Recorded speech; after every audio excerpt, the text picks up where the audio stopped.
At the time when Amraphel was king of Shinar, Arioch king of Elasar, Kedorlaomer king of Elam, and Tidal king of Goyim, these kings went to war against Bera king of Sodom, Bersha king of Gomorrah, Shinab king of Admah, Shemeber king of Zeboyim, and the king of Bela, that is, Zoar.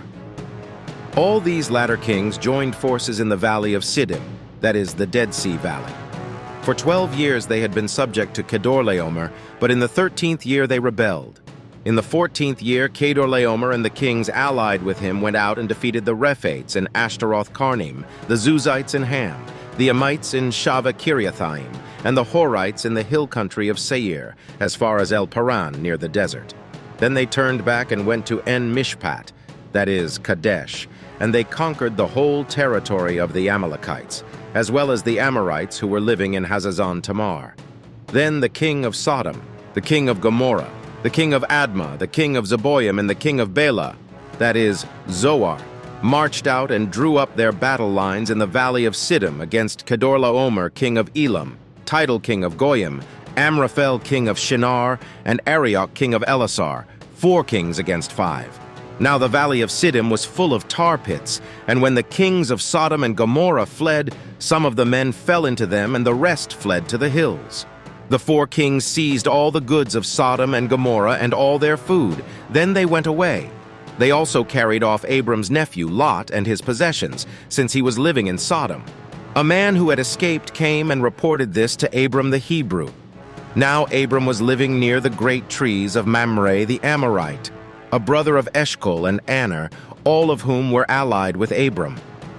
When Abram heard that his relative had been taken captive, he called out the 318 trained men born in his household and went in pursuit as far as Dan. During the night, Abram divided his men to attack them, and he routed them, pursuing them as far as Hobah, north of Damascus.